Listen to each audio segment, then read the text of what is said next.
bishiya saboda tsabar girmanta. Masu aikin ƙira mutane 100 ne a ƙarƙashinta.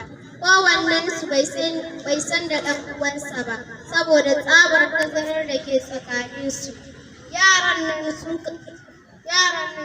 suka yi shiru suna jinjina lamari.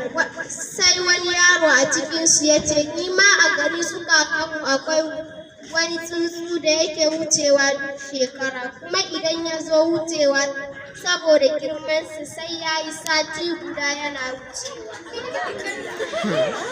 Sai tsohon nan ya ce, kai gaji yaro da ƙarya, to idan da gaske kake a ina wannan tsuntsu yake zaune? Sai yaro ya yi zungur ya ce, a bishiyar da ka ba mu labari mana.